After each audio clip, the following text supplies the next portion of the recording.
Hi మావా 100 days video editing master series లో ఈరోజు డే 15. ఈరోజు మనం యూట్యూబ్ అండ్ ఇన్స్టాగ్రామ్ వీడియోస్ కి ఎక్స్పోర్ట్ సెట్టింగ్స్ ఎలా చేయాలో నేర్చుకుందాం పదండి. ఇప్పుడు మనం వీడియో ఎడిట్ అనేది మొత్తం అయిపోయింది అని అనుకుందాము. సో ఫైల్స్, ఎక్స్పోర్ట్, మీడియా, ఇక్కడ మనకు ఫార్మాట్ వచ్చేసి H264 లో ఉండేటట్టు చూసుకోండి. మనకి ఇక్కడ ప్రీసెట్ వచ్చేసి ఇక్కడ మనకి యూజ్ మాక్సిమం రెండర్ క్వాలిటీ అని ఎనేబుల్ చేసుకోండి. ఎక్స్పోర్ట్ అనేది అయిపోతుంది. ఇదే మనకి ఇన్స్టాగ్రామ్ రీల్ లాగా చేయాలనుకుంటే మనం ఇక్కడ ఫస్ట్ ఈ క్లిప్ ని సెలెక్ట్ చేసుకొని సీక్వెన్స్ సెట్టింగ్స్ లోకి వెళ్ళి ఇక్కడ మనకు కనిపిస్తుంది కదా, ఇక్కడ మనము డైమెన్షన్స్ అనేది మార్చుకోవాలి. ఇక్కడ వచ్చేసి మనకి విడ్త్ అయితే నేను 1080p సెలెక్ట్ చేసుకుంటున్నాను అండ్ టాల్ వచ్చేసి మనం 1920 సెలెక్ట్ చేసుకుంటున్నాను నేనైతే.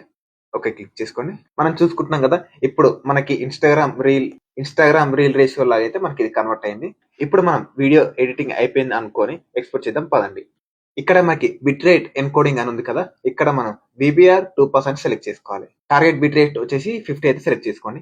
Export done. రేపు మనం డే 10 లో తీసిన ఆ ఆర్చ్ వీడియోకి కలర్ గ్రేడింగ్ అండ్ మ్యూజిక్ ఎలా యాడ్ చేయాలో నేర్చుకుందాం. స్కిల్ నేర్చుకుందాం, ఇచ్చి పడేద్దాం. డే 16 లో కలుద్దాం. బాయ్.